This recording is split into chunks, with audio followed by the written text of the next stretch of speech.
Hi,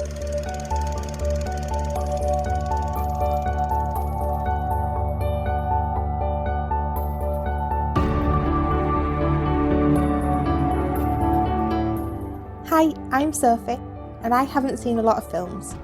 Hi, I'm Paul, and I'm here to help with that. And we are SP, Film Viewers.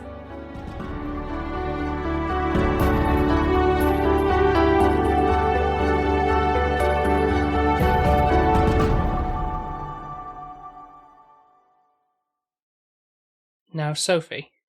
Yeah? If you don't like this film, I feel like there's something very, very wrong. Or you don't feel anything, because this film on IMDB is the top film that's rated of all time, and it's been for quite some time. Well, there's no pressure there, is there? Also, I'm not IMDB. I'm Sophie, and my rating is completely different to IMDB. That's why people listen to SP Film Viewers, just for my score alone. I don't even know what the film is, so I can't even judge yet. You may have heard the title before, perhaps, but finally going to be talking about the Shawshank Redemption. It's going to make me sad, isn't it? Oh, so you know there's some touching moments to it. Well, I just know it's to do. I believe it's slavery, isn't it? No, it's set in a prison. Oh, okay. It's not. It's you might be thinking of 12 Years a Slave, Maybe. which is to do. Oh, to what do was with that slaves. other one that we watched that I didn't like? Well, There was another You're gonna one. have to No, we didn't watch it fully. We just kind of it was on. oh, I know what you mean. Django Unchained. Yeah. So you've kind of already seen a part of another Tarantino film before we even started the podcast journey. Not that I didn't like it. It was just I think it was like we'd come into the middle of it. It was kind of a really Well, yeah, that's not the best. It was just on TV, so I can't expect you to be like, "Oh, what's this?" And it was a bit all the bloodiest part, I think. Yeah, so, I think it was. So from that, you probably But anyway, we're not talking. Okay, about so that. it's not to do with slavery. So no, I'm not 100% sure. I just thought it would be emotional. Okay, well, the film is quite emotionally impactful. Anyway, this one Is it to do with? Obviously, I know is it Morgan Freeman. Morgan Freeman is in it. Yes.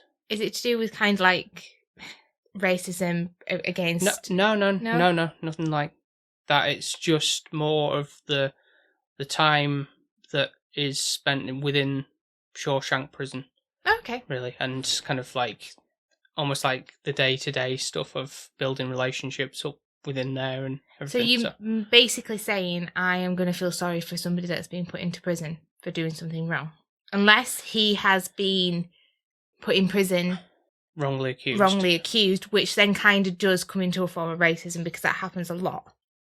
Okay, you know what? I'll kind of paraphrase. Yeah, give me the synopsis or whatever you want to call it.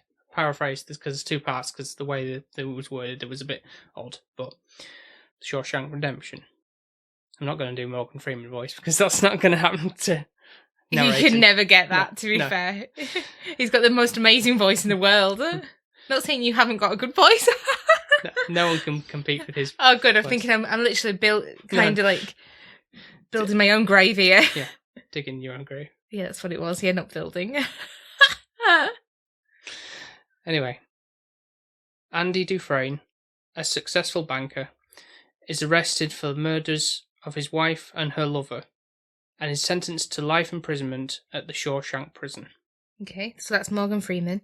No, it's not. Is it not? No. So he meets Red, who is Morgan Freeman, Okay, what a name. and these two imprisoned men bond over a number of years, finding solace and eventual redemption through acts of common decency. Do they get freed? See the film to find out, won't you? You know, I'm going to ask you that the entire time now. I'm like, do they escape? Do they get taken out of prison, Paul? For good behaviour. Yeah. So you did tell me it was 2 hours and 20 minutes. Yeah. So it better be good for my 2 hours and 20 minutes of my life. I'd be so shocked if you come out of this going, well, that was rubbish. I kind of want to now, just to piss you off. I've got a strong suspicion that's not going to be the case, considering like you've shocked me with like other films you've given 10s. So I've been becoming more critical Yeah. and more Yeah. film buffy. Yeah. Not to your standards, never will. Yeah. But before we get into watching it, would you like to know some of the top 10s that in the IMDb that are below Shawshank? Well, I've seen that you've done your homework, so I'm guessing I have to say yes at this part, because otherwise... Oh, good. Glad. Thought you'd never asked. So, below Shawshank, we have The Godfather. Wait. Now, bear in mind that when you were younger, you probably saw it and you were like, oh, this is boring. And it was at Christmas, and my dad put them all on. So you never know, you might have a new appreciation from now. It's one of those things where it's just, I just don't want to even go there. Unless you've got that sneakily under your hat somewhere, then I'll be, like, livid. Not yet, but maybe it's on the cards, who knows. Number 3, The Dark Knight. I've seen half of that. This is not going well. Lord of the Rings, Return of the King. That's the third one. Thank you for your clarification. Yeah. I was going to ask. Number 5, Schindler's List. It's like a World War II film. You might have seen it in school now. Well, no. If I did, I clearly don't remember it. Yeah. It's quite heavy. But number 6, Godfather Part 2. What the hell? None of these are boding well. What do you mean? For me, either I haven't seen them, or I've seen part of it, or I've seen it and I don't want to see it again. Number 7 is 12 Angry Men. I haven't seen this, so... Well, if you haven't seen it, I clearly haven't. Number 8, Pulp Fiction. Oh, okay, thank God, okay, yeah, fine. Okay, let's hope that Shawshank Redemption is, whatever it is, like, I can agree on a 10 on that one, so, like, let's... Inception is number 9. You haven't seen that one. Yeah. No, I've heard of that, though. Yeah. Dream Within a Dream. I think I'd like that, because I like the ones that now mess with your mind a little bit. Yeah, it kind of goes down that road. Mm-hmm. Number 10 is Lord of the Rings, The Two Towers. So the second one. Why not the first? That's number 12. Oh, okay. So they're all kind of within there. Well, I like Lord of the Rings. Yeah. So that's good. And Fight Club in between those two is 11. Okay. Just disagree with The Godfather. They just all talk funny, don't they? What, Italian? Yeah, but it's like, I don't know, when you're little, it just like, it sounds like they've just because they've got a cigar in the mouth. Yeah, I think you'd probably change your tune a little bit seeing them more, because when you're younger, you might be like, well, you remember petrifying. Yeah, and I remember something to do with a horse's head in a bed. Yeah, that is in the first film, and that was a real horse head. So imagine my shock when I loved horses. I suppose, yeah. I was like, I guess Tina from Bob's Burgers, like obsessed with My Little Ponies and horse toys. That literally when, no. To that, yeah, I say, yeah, literally. You do really good Tina impressions. It's like concerning, but I guess it is a guy that does it. Yeah.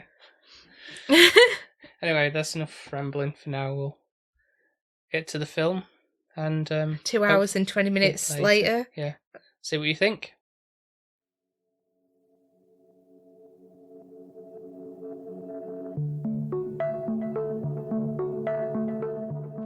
I understand you're a man that knows how to get things. I'm known to locate certain things from time to time. I wonder if you might get me a rock hammer. A what? A rock hammer. What is it and why? What do you care? Well, if it was a toothbrush, I wouldn't ask questions. I'd just quote a price. But then a toothbrush is a non-lethal object, isn't it? Fair enough.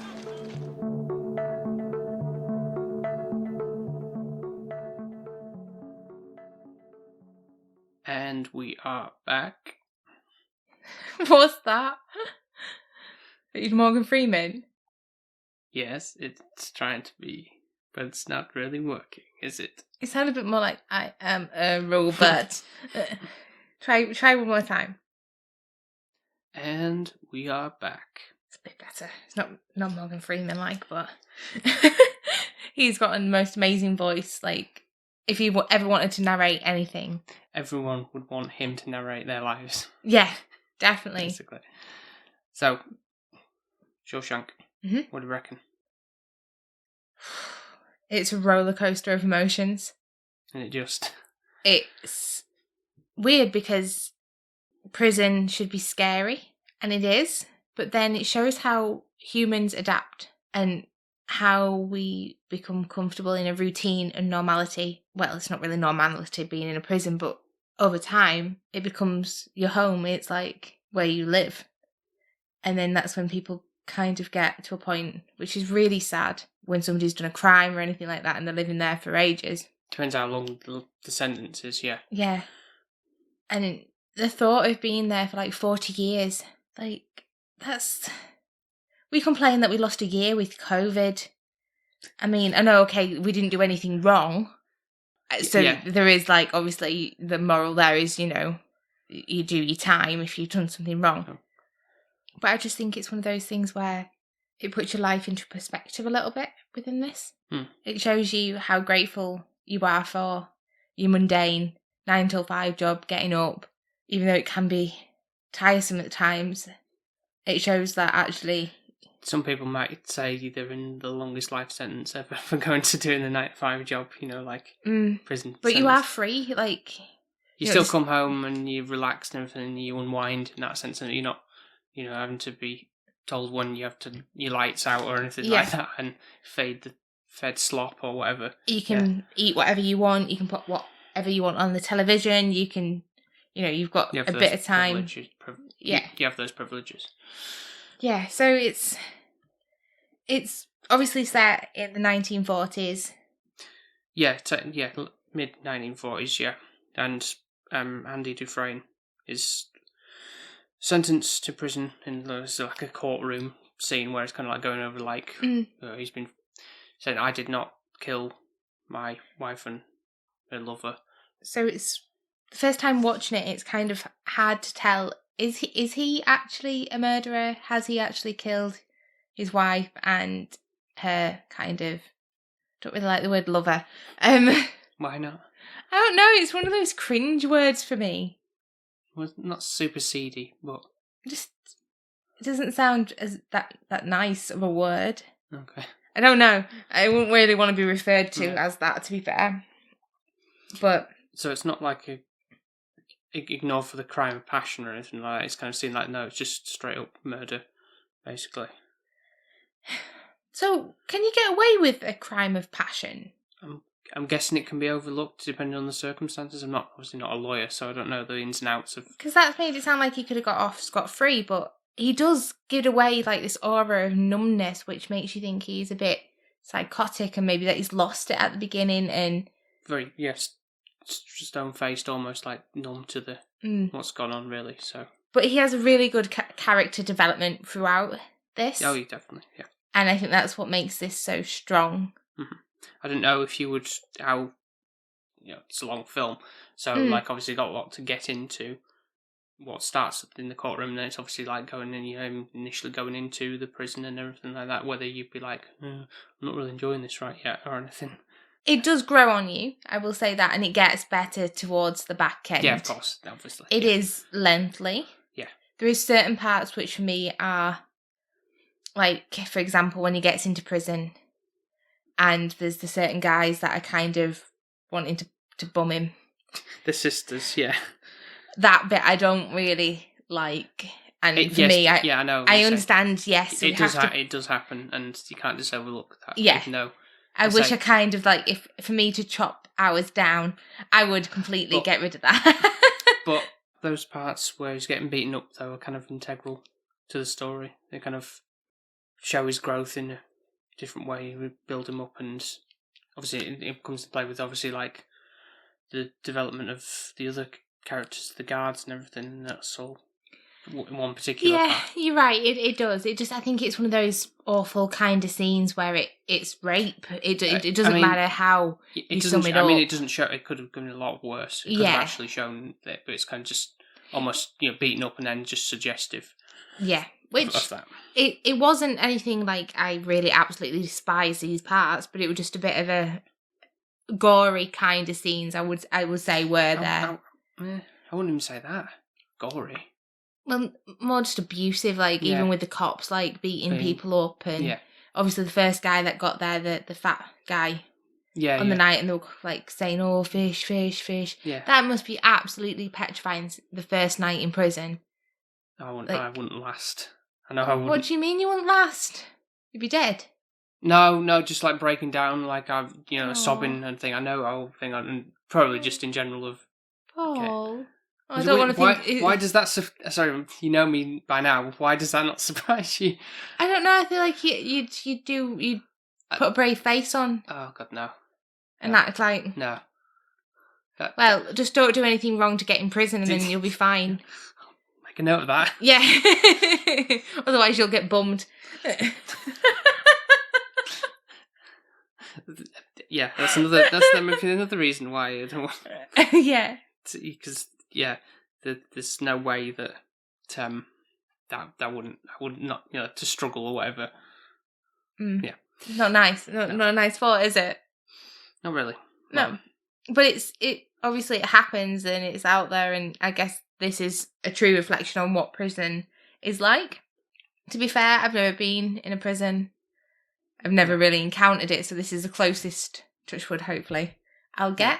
I think a fair few things might have changed since the 1940s, but I mean, conditions maybe a little bit better. I don't know, are they allowed TV now? They've got human rights to that kind of stuff. So have they?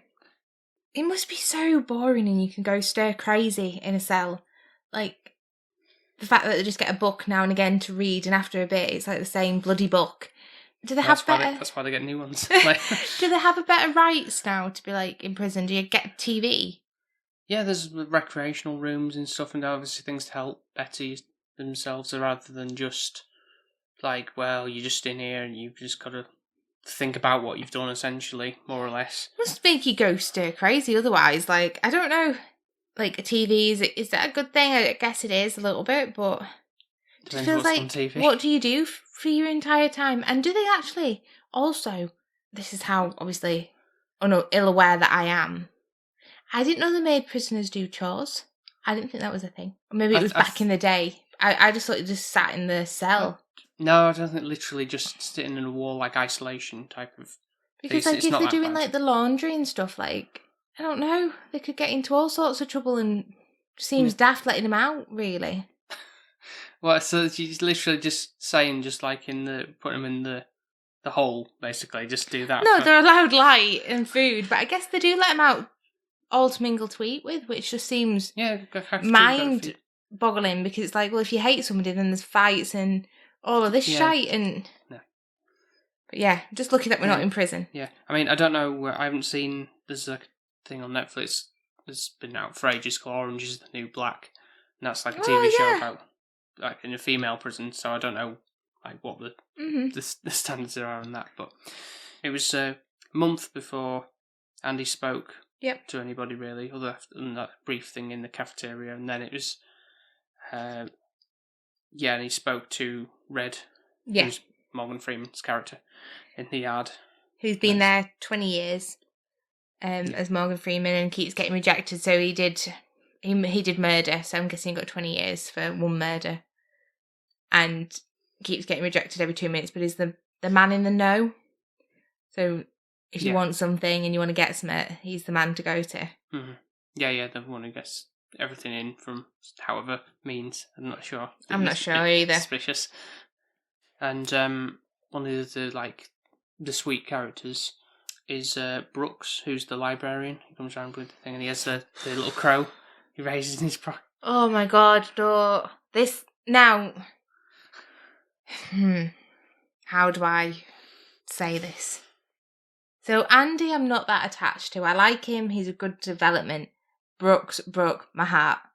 Yeah, I know it would. I know it would be saddening for you. But I was obviously seen it many times, and it's kind of, as you get older, you feel really a lot more sorry for him. Thinking about like the situation that you mentioned earlier about, you've been in there pretty much half your life. Yeah. Near enough. When you went in, it was the time you knew. You come out, it's a completely different world out there. Mm-hmm.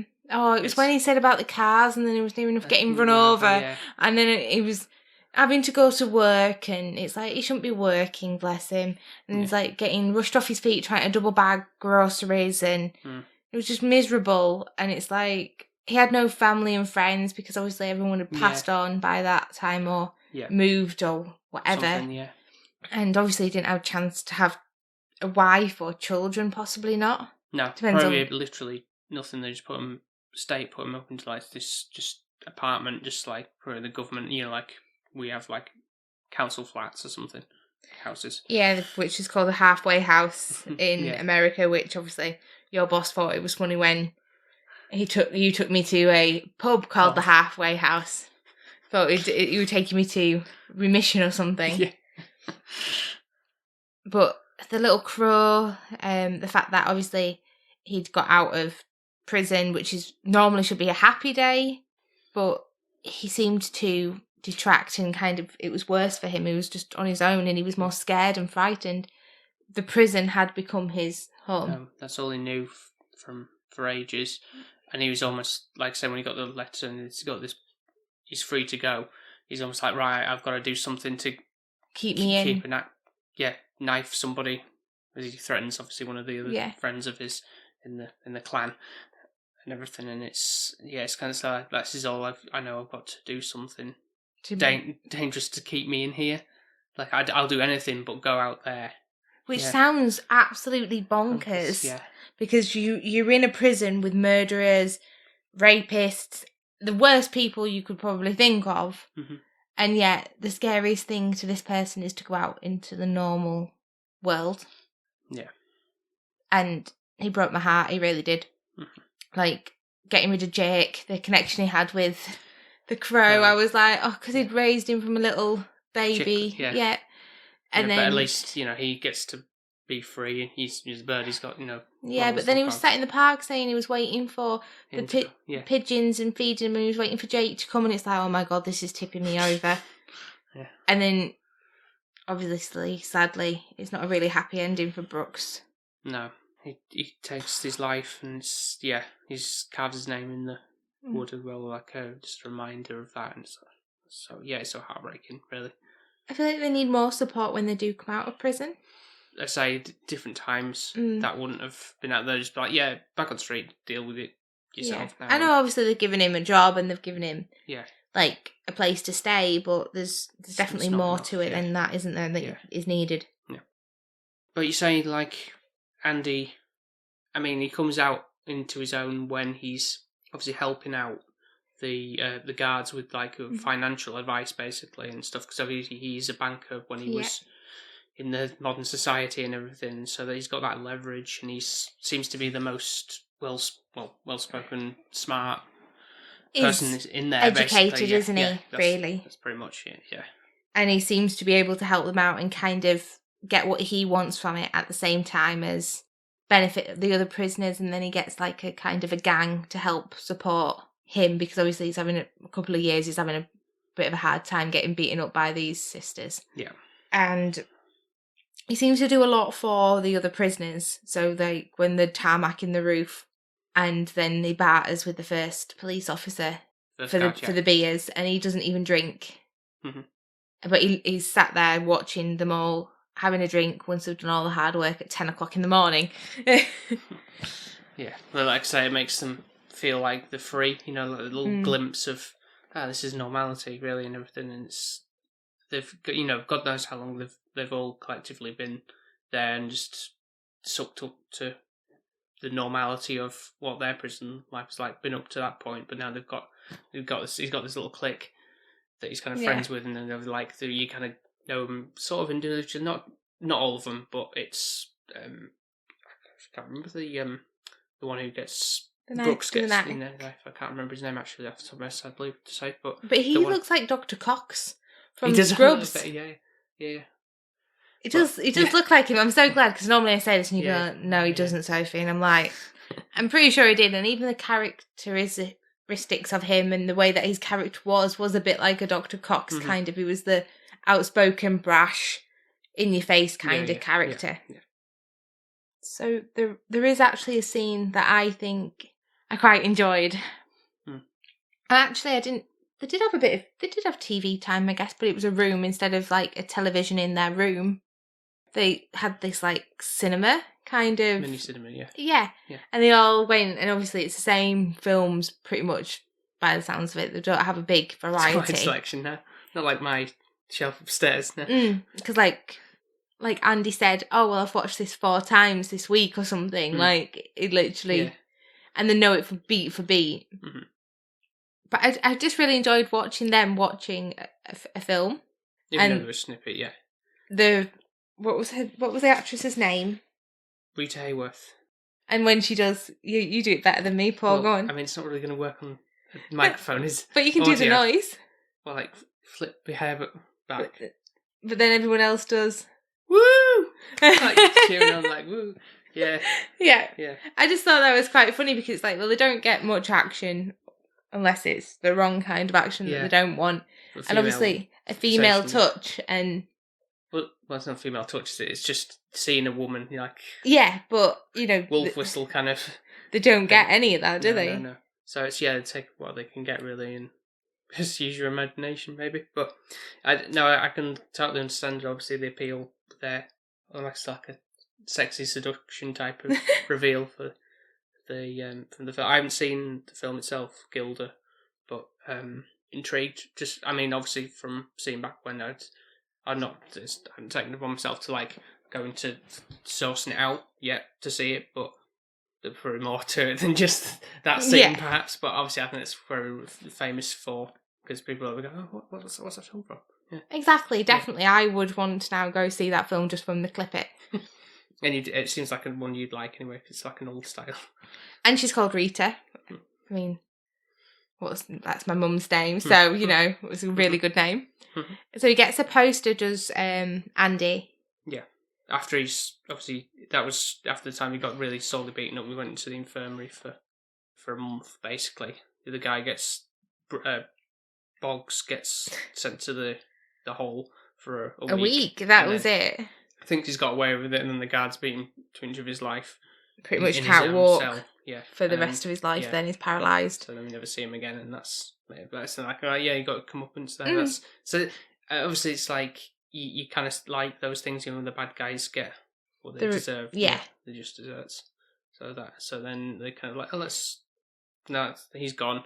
Let's do something nice for Andy. We'll get all this stuff, and then he comes back and gets his poster. I do like the fact that he gets these as time goes on. Andy's still there in the prison.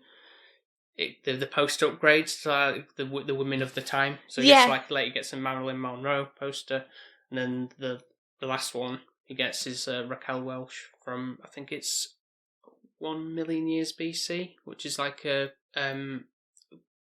live action / stop motion dinosaur. I've not seen it. Have you seen it? Yeah, I've got a film of it upstairs. Yeah. I just like the fact that he had Marilyn Monroe. Yeah. She's obviously beautiful. Well, yeah. Again, like icons throughout the film years. So. And I say, like, as time goes on as well, things like Andy's helping out the other guards and everything with their tax returns, all this kind of stuff. So there's a bit of... It's just strange, like, how the politics have shifted with it. Like, he's kind of high up with them, but he's never, like, consumes him or anything like that. He's still on the level of everybody else, the inmates in the prisons and stuff, so it's never like... But he knows he has a way to manipulate them. Yeah. And he's aware of that. But he doesn't just do it for his greater good. Yeah, he's always doing it for everybody else. Which is good, because in any other film this could be like a story of, oh, well, I'm going up the ranks, and like a gangster thing or something, where it's like, I've got all the money now, or to be fair, there is a bit of a with this film. All right. But I'd be kind of going towards the end for me to complain. Okay. Like, don't get me wrong, he does everything for the inmates and everything. Like, builds a library, becomes a librarian, helps the prisoners with the tax. The guards. With the tax and everything like that, monetary value. He's really helpful in that sense. Yeah. But he's still got his own selfish intent that he doesn't actually help anyone else with. Because, like Paddington... Okay, yeah. Paddington wants to escape, and they all kind of... A couple of people escape from prison. Paddington 2, this is, yeah. Yeah. Whereas I think he's selfish in a sense because he doesn't help any of his other prisoners. He does actually, in the end, look out for himself. I know what you're saying. I would have respected it a bit more if he could have got others with him and not just done it for himself. Because that's what he's been like, his character, throughout the film. And it just didn't seem very much. I think it would have been too difficult to have I understand done the story of that.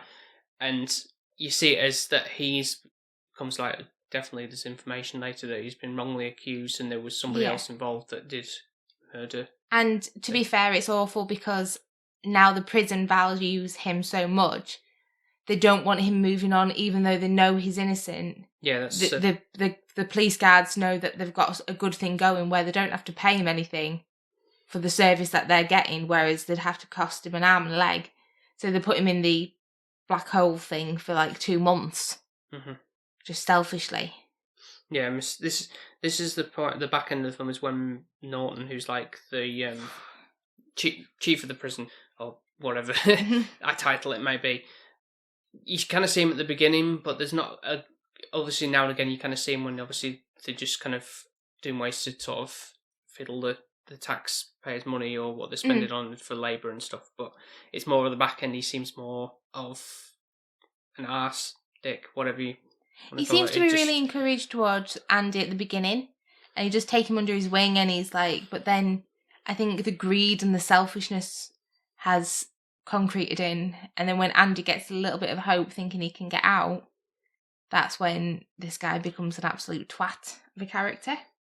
Because there's like I think a slight turning point is when Andy plays that, he gets extra stuff for the library and stuff, all these crates and stuff, and there's some music. Yeah. The other sundries, I think it's described as. But there's like a vinyl of this operatic piece of music that he plays out into the yard to sort of like maybe sort of inspire everybody in the prison to be like, you know, so hopeful, because it's kind of like, you know, soaring music and it's like very powerful. And this time it kind of really did feel that it kind of like getting you in the feels and stuff. So I think it's a lovely kind of piece, and music is something that can really change your mood. Like, if you've had a bad day, if you put your favourite song on, it really can uplift you. Mm-hmm. And I think that's what he does do for everybody. And that's why I mean, when I say when he escapes from prison, yeah, I feel like everything he does in that prison is not a selfish act until he escapes. I see where you're coming from. Yeah. On that. But he does everything for everybody. And maybe that's a good thing that actually he does escape, because he's putting everybody else first before himself. But he's not left them in with too bad of. No, he's reformed the prison in new ways. Particularly, we're sort of jumping to the end a little bit here, but obviously in the reveal of all the almost like in a heist movie way kind of thing, like all these pieces fall into place, and it's like, yeah, this is explaining how he got away with it, and all the pieces of the puzzle kind of slot into place, all this stuff that he's been doing all this time. And in a way, it's kind of like the whole board that's within the prison is kind of shifted, because like when Red keeps going back to say like, do you feel like you've improved and everything? Yeah. And it's like, no, reject. But now it's a new fresh faces and everything sitting at the table to assess whether he should be allowed out of prison or not, type of thing. And then that does change at the end. I do think it's obviously when he's doing the taxes and police's kind of returns and everything like that, obviously he's created a person with a passport as Andy, somebody like just an imaginary person. I think Randall Stevens, yeah. And obviously he's depositing some of the money or the interest into that account. So that when he does come out, he's got like a buffer. Yeah. But I'm guessing from the logic, there is some like fraudulent kind of transactions, like the books are dodgy. Yes. Because coming to the end, he does cleverly swap everything out, and that's how everything kind of gets around. So he's doing some dodgy accounting, basically, that they're asking him to do, which that he's not getting paid for either. No. But he did actually say, bless him, throughout this, that he was an innocent man when he came in here, and now he's a crook. Yeah. The other part as well he's got is Tommy, the new guy that everyone likes that came into prison that's like just for, what's the word, stealing. Mm-hmm. I feel like there should be two different sides of prison for this, like depending on your crime. Like somebody who's stolen a telly, somebody that's murdered somebody. Yeah. Same prison. It's like, what the actual hell? I know what you're saying. Yeah, it's in the eyes of justice and everything. It's all the same, no matter how big, how small. But I get what you're saying. Yeah, there should just be separate wards almost, like for the really bad thing. But then, like if you're eating people and being like Hannibal Lecter and you've murdered somebody, then I feel like that's the same level of like corrupt kind of bad things. If you've just stolen a telly, I feel like, yeah, okay, it's not right, but you don't need to be hanging around with murderers. No. There's a different level. Different tiers, yeah. Yeah, you haven't really kind of hurt anybody. Yeah, okay, you've trespassed, which is not right, but it's almost like, for that extent, it's almost like a slap on the wrist kind of thing, like, don't do it again type of thing. Like, is it worth it? Like, do people actually get put into prison for stealing things nowadays? Like, unless it's like not a prison like this though, a big massive. If it was like a bank robbery, then yeah, maybe. Like you've held people hostage, and you've shot somebody or something in that bank robbery. If it's murder, then yeah, then that's fine. But if you've just pinched someone's telly or car, go to a smaller prison. Yeah. Yeah. Or do you just get fined? I don't know. Yeah. But Tommy seems like the new kid on the block. Also, what's really strange is they've been here like 10 years now as Andy, and he's obviously set himself up. He's got himself the library, he's got his respect. Yeah. He does age in this film. Yeah, it's a nice touch in it when they're actually showing, like, he comes in youngish, curled hair and everything brown, and you kind of see a little bit of grey as he's getting older. So is Morgan Freeman. Yeah, so it's a nice way of showing that. It could just be lazy and just... Even the glasses, like, at one point as well, like, and the cardigan and the clothes and stuff, he does seem to change. Yeah. Little things like makeup is easy to fix those kind of things, yeah. And obviously Tommy does look like the new-faced young kid on the block. Like Elvis kind of quiff going on. So again, it's showing us sort of the times, really. Like this new person coming in, and it's that's what's popular in the modern world, that they don't really know what's going on out there. Andy takes Tommy under his wing. There's like an educational piece now, so people can actually study and get some form of... Again, it's more like akin to what is now in prisons now, also. But sadly, it's kind of, he gets basically gunned down because he knew this information about the truth for Andy's case. And the warden's like, yeah, well, we can't have you scuppering our system we've got going on here. So we've got a good thing going, so we'll shoot him. Yeah. Which is kind of sad as well, because you learn, obviously, that this guy has like a wife and a kid and everything. He's got no, daughter with no father now. Well, he should have had a better career than stealing tellies, to be fair. Yeah. But sadly, he was better trying to better himself and be a better person. This is a sad fact, isn't it? It's like, he had a new chance almost, and just because he knew some information. Yeah. Yeah. I do think, though, this is a good part, and obviously with us getting married soon, Andy kind of says he killed his wife because he drove her away. Wait, okay. Well, just because you say because we're getting married soon. So it's a case of... kill you. No. It shows that even when you're married, you've still got to work at it. It's not one of those things where, we're married now, that's official, we can kind of give up.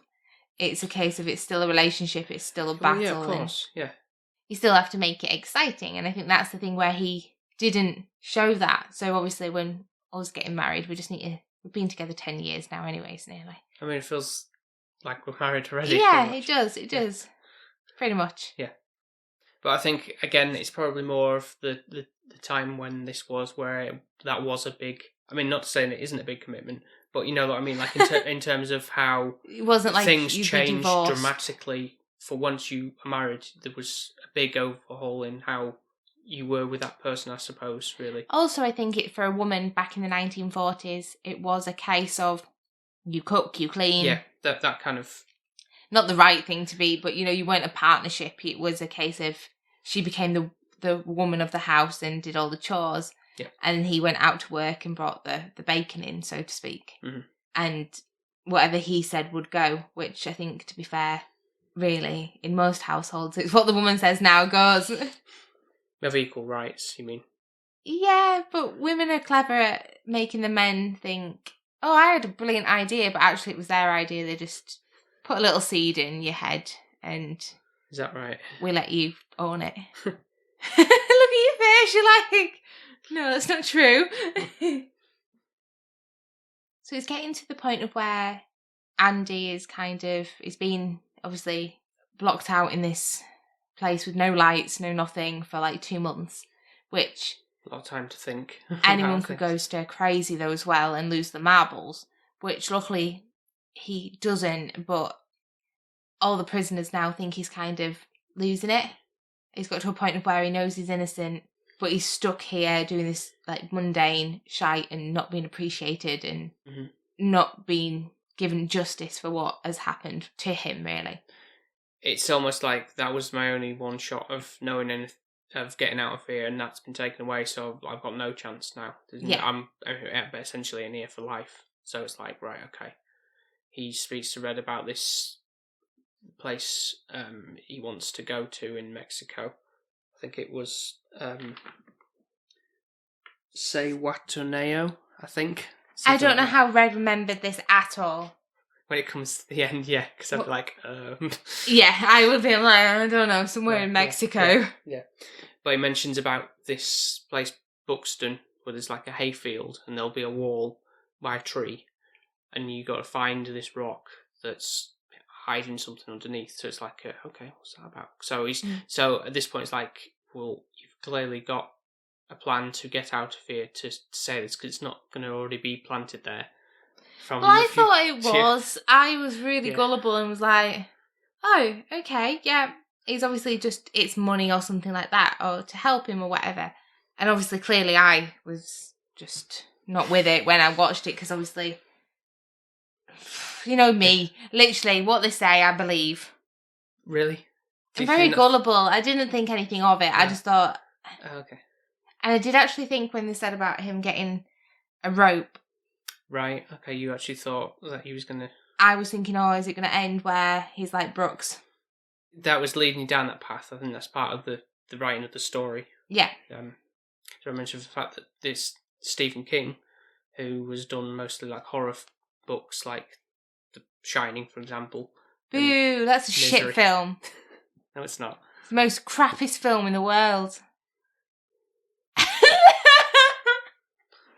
I know you're just saying that to spite. If you could have seen Paul's face then, he was like, are you serious? And then I smiled, and then you were like, whew, okay, we can marry her again. I don't believe you on that. I mean, you can try and think, oh, you're just saying it just to get a reaction out of me. I did get one. It's not that shit. Yeah, it's alright. So I don't know whether or not you might have twigged earlier on about either with the poster or the Bible. No. No. No. No. No. Oh. Did wonder where he'd hid the rock. The rock hammer. Yeah. The rock hammer. I wondered if it was up his sleeve or something, or on his person. I did think that. The poster, I had no idea. I just quite thought he was making himself at home, because he had other pieces of artwork as well on the wall, and you don't want to just look at concrete or not a brick wall, but whatever it is, tarmac or whatever it is, wall, do you? You just want to add a little bit of colour, and I just thought, oh, well, maybe he's just really craving to stare at a woman. Yeah, I guess, I don't know. Gullible, Paul. I literally take what I see and I believe it. Well, not always. Sometimes you've picked up on things that... Yeah. I didn't think he was going to escape. No, you just thought he was going to hang himself. Yeah. Yeah. I think that would have been it wouldn't have been too good of a film to have ended. No, I did. Of course, that's not how I wanted it to end. No. But I, for some reason, I was expecting the worst because it had got quite dark and Brooks had gone. Yeah. I was thinking, I don't really know how he's going to get out. So I just assumed he's either going to live his life there or he's going to top himself, one or the other. So I really was avid when he was shouting him to come out of the cell that it was hanging there. Yeah. So the one thing obviously I picked up more on this time is about the Andy liking geology. Basically, there's a lot of talk about rocks and stuff, formations and pressure and time of that is how rocks are formed and stuff. So that he collects these rocks to make like chess pieces and stuff, and has a little hobby of doing that with this rock hammer initially. I think that's partly why it's like a bit of a cover story for him to like why he has this, to just keep him busy. Yeah. Really, but he's really discovering from the weak structure on the wall that he could literally just scrape away at it, and that's how it kind of crumbles, and that's how he's able to. It took him obviously a while. It might have taken him a lot longer than if it was really hard rock to break through, but it was really 20 odd years, wasn't it? That it probably took him. Yeah, with the little hammer, to get through. But I guess it didn't go very far to get for the tunnel, I suppose, to do that. And the fact that obviously, like, when it explains, like, he was dropping it out of his pants leg as he was walking along, which is again, expecting that kind of just dust on the ground. Yeah. No. And just all it comes together at the end, like I say, like a heist movie explaining about how did all this trickery and stuff to get to. But it is nice that Red is able to be freed as well from prison. He's kind of approved and then goes to where Andy said, and me being gullible thinking it's just some money or something. And I even had to say, oh, did Andy do that when he got out then? Is that why he said that to Red? And then realised that, of course, said if Sophie. You're reading this, then you've got out, And then we have this nice ending where Andy and Red kind of meet up in Mexico and have a big hug on the beach, and then it ends there, which is a really good, nice, happy ending. Absolutely. And overall, it's a really good story. I know it might seem lengthy, but I feel like, personally, I don't think there's much, if any, like, time wasted. It kind of does fly by, really, before you know it, the film's kind of done, really, I feel like. And I can see why it's kind of stood the test of time, why it's really popular. I don't think it was very warm with people at the beginning, for whatever reason. Maybe it was, I don't know, it was something that didn't sit with people at that time. Maybe it was just not engaging enough. But I think it's, especially as commenting as seeing as an older person myself. No. Not old. No, you know what I mean. Like it's been more like it's an been adult. A good while, more adult, and kind of like seeing elements of this, and like especially like the fact that thinking about what would it be like to have those years taken away from you. I know I mentioned in Kill Bill about 4 years being in a coma, and then be like, God, I know, like I said, like a 1 year of lives, but imagine 30 odd years, 40 years, of your life not doing anything with it, not seeing the outside world and how much things have changed. So it just put your life into perspective a little bit, doesn't it? Yeah, and it's obviously those connections you have with people that you have in your life, even for that time and everything. Well, I don't know if people could visit or not back then, because you didn't really see that happening. They never showed it. No. Not in the same. But they got letters and stuff, so it was sort of thing. But and obviously, like, it's good to see that Norton gets his comeuppance, like I say, with the scandal that's gone on with the thing, and so is the main officer guard. Yeah, but at least he goes. I respect him more, the one that kind of gives everyone a beating, because at least he actually does go and get put in the prison car and not go cowardly custard out of it by shooting yourself in the head. Yeah, because it's the easy way out. I don't want to be in prison because I know what it's like, because I'd be the bastard that's been at the top. No, but he's it always seems like these obviously these people who swear to be by the book and the Bible and everything, or like God's way and everything. Going to offend any Christian listeners now. But they always seem like villainous, don't they? In that sense, like, but then they do have double standards, and like, they still drop like swear words and stuff, and just like. I think that's the case with religion. Sometimes you can have your extremists who kind of. That's what I mean by that. I don't mean to say like every Christian person is.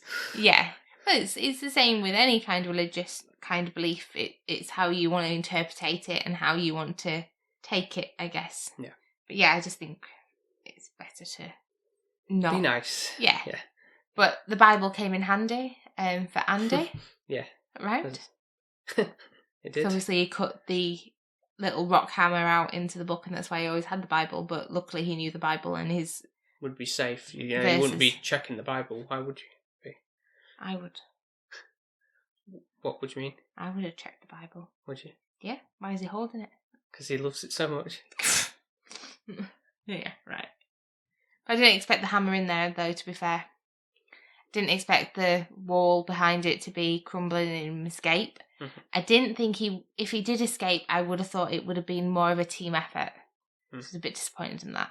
But I don't know how that would have played out, I don't know, really. like Paddington too. Yeah, but prison is no fairy tale world, as Morgan says. True. And it's not like, it's a bit different. They could make marmalade sandwiches together.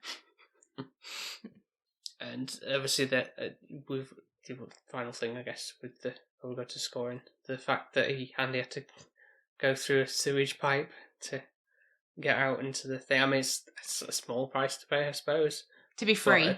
But, imagine it'd be pretty toxic, though. Like, all that, God knows what. Oh, the thought of it will have stunk. Yeah, he did, like, throwing up a couple of times, I imagine, to get like half a mile, I think they said, which is quite a way. Yeah, especially when you're crawling in it as well and shit. Yeah, pretty disgusting. But it's the price of freedom, and there's that one of those famous scenes where he's kind of like standing out in the thunderstorm, the rainfall, and I'm just like, I'm free. I was like, keep running. They might know that you've gone. Well, no one knew at that point, did they? No, but still, you never know. And I think he said, which I'm guessing when you pointed out, like, well, how did he hide the poster back up? Yes. When he, was he through the tunnel? I'm guessing it was kind of just like he sort of lifted it up and let it just fall down, and it was just tacked at the two bits at the top, I would assume. Okay. That's all I can. Not that's like all I can tacked think. at the 4 points. I'm guessing because how else would he have lifted it up and let it fall? Because obviously when he was doing it, he was kind of like having to do discreetly, and cover it up, so it looked like he was not doing that. But very, very valid. You annoy me. That's all I can think. But I mean, a gust of wind, if things walk past it, might blow. But I don't know. It's nothing to think too much about, I guess. He got out, and he got what he deserved after a long haul, everything, and it's just a nice, heartwarming ending, really. Like two friends meeting up after all this time, after bonding over such an ordeal. Yeah, it kind of who feels as well.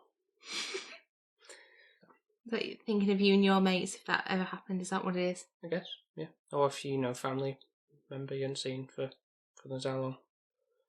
Yeah, that kind of thing, really. So, Sophie, interested to know what your score is? You look uneasy. Yeah. Are you? Well, what I mentioned before about I'm really going to be surprised if you didn't have some level of respect for the film. What happens if I don't? Or is this not going to happen? And we're not going to get married? Yeah, that's it. Pay for the car, so can the car just drive me around for the day then? At least if I don't score this highly. That's coming to me first, so I've got his number. We can rearrange. I'm sure. So, I'll go with cons first. Okay. 2 hours and 20 minutes. Bit too long for you.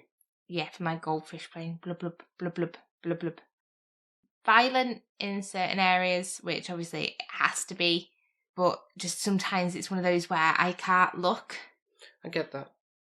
I just don't like the whooping, and we've been watching Breaking Bad and I think I'd prefer someone to shoot or to stab. When you're physically pounding on someone, that is when I I can't because it's or choking somebody. It's just Feels more visceral, doesn't it? Rather than just your hands on. You're literally kind of brute force, blood on your hands, pretty much. Yeah. So then hearts, it's just a me thing. Okay. Which obviously, when you have to look away from part of a film, is never great. So they would be my two. Well, and the fact that he didn't let other people from the prison rescued. Okay. What would be an ideal length, do you think, for the film to be? Just 2 hours? Yeah, I know it sounds daft, just the 20 minutes. I just feel like that's... Okay. It did feel like it went on a little bit for me. Right, what, middle part or back end, or roughly? Where do you think? It was more when Andy was finding his feet, I think, in the middle bit, where it was like you kind of had these nice parts of prison. Okay. And it's like, oh, these are really lovely bits, but it's taken us so long for Andy to actually even speak at the beginning.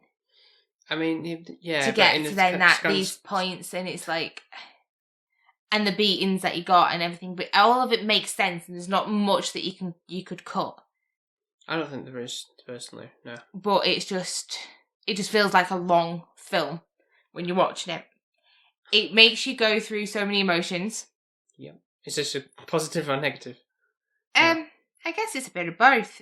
Right, okay. Brooks, obviously, his character, I was the most kind of fondest of. Yeah, he's like an old man. Yeah. He was an old man, and he'd got a little bird, and he was just the dearest old man that you just wanted to kind of take under your wing and look after yourself. Yeah, I get that. And obviously the way that he ended was quite saddening. It made me want to cry. And I think I had more of a connection to him than when Andy was free, which I don't know if that is weird or not. No, I can understand why something like that would upset you for Brooks, the vulnerable old man. Mm-hmm. Whereas Andy's, it's more like a happy feeling that Andy did get out, and he kind of pulled one over on the warden and everything like that. Yeah. I wanted to be happier for Andy when he was freed. All I just thought was he's very clever. Like, everything he's done is really clever. Mm-hmm. And that we can see that throughout. But at the same time, I really wasn't overjoyed with it. Okay. As in, like, yeah, go Andy. I never rooted for him because he was never the underdog. Like, he had this kind of hardship with kind of the sisters. But at the same time, because he was so intelligent, he kind of was more privileged than other prisoners. Mm-hmm. So for the main lead, he was... I always like the side ones. Like, I was more happy when Red got let out. Yeah, but his was through, like, just the, for probation or whatever. And he deserved it, and he'd finished his time, and he'd actually done the crime. And I don't know, even though Andy he'd been put in prison and he's ill justice, I don't know, he seemed to do so well for the prison that he was suited there, which is not right for keeping him there. Yes. So, overall, really enjoyed it. It's gripping, it's a bit long, but it's a twist. You don't expect what you're going to get. Yeah, you say you didn't see some of the signs, which I'm glad you didn't, because I didn't want you to be completely ruined, but I didn't know if you were like, it's a bit suspicious or anything like that. No, with anything. Like, I think because of the length of it kind of, my concentration, I guess, I think if it had been shorter, I would have probably got it there and then and figured it out. Okay. But because... Fair dues. Other parts in it. It wasn't like the first time. I don't know if you watched it the first time and you were like, it's in the book and is... No, I mean, obviously I was a lot younger when I saw it the first time, so I probably wouldn't... she was. But anyways, overall... What does that mean?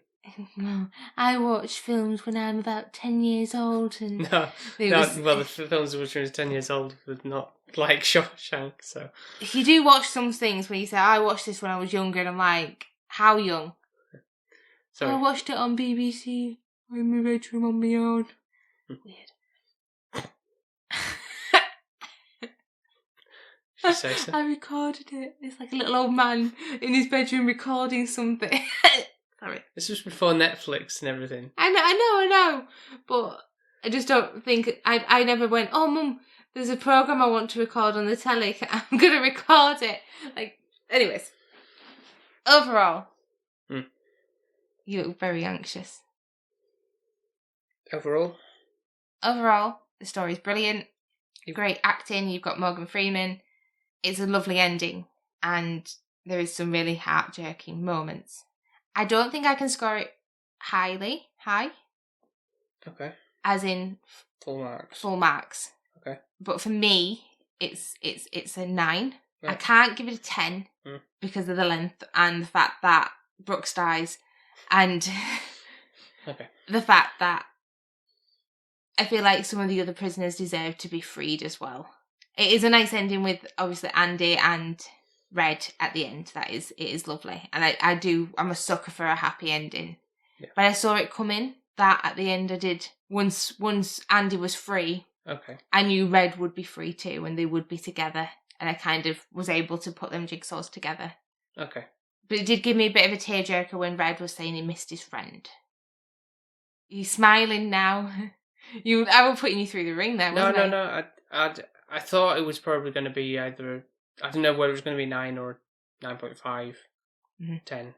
I don't know. That would be like I don't know. I don't feel like it's a 10 for me. And that's just probably...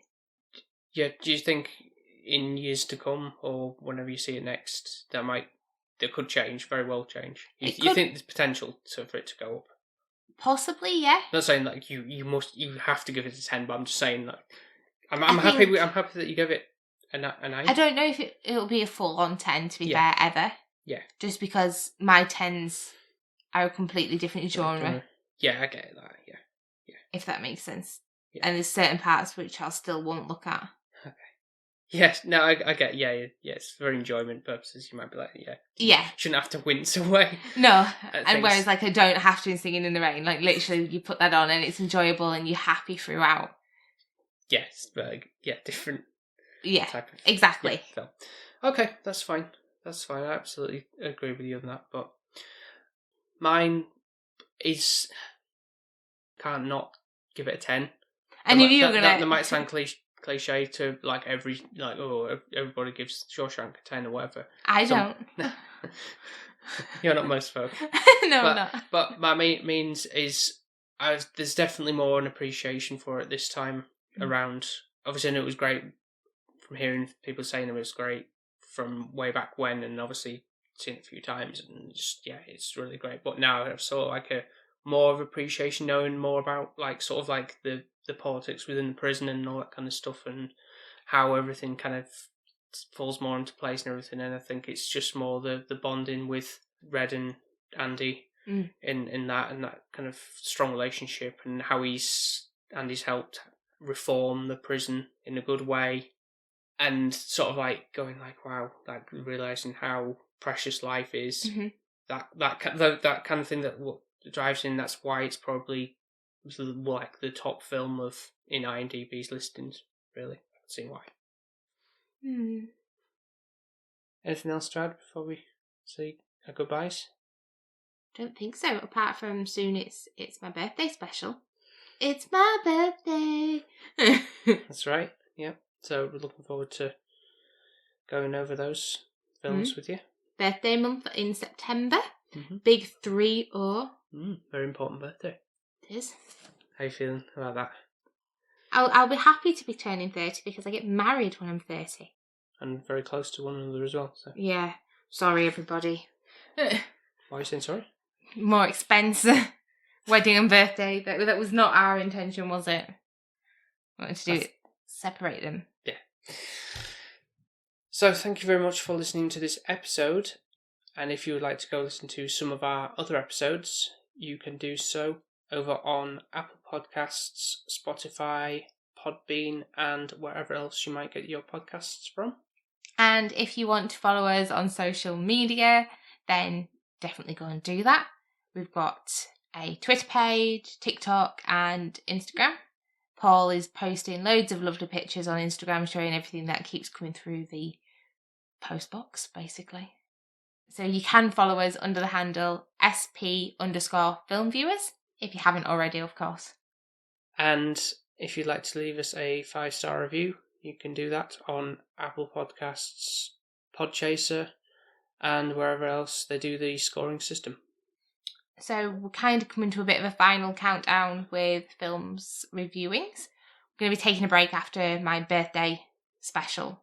One more after that, I think. One more. I think on reflection of things, and then we'll say once kind of getting into October. Sadly, we have to be a little bit of a pause with got no the Halloween. Woohoo! schedule.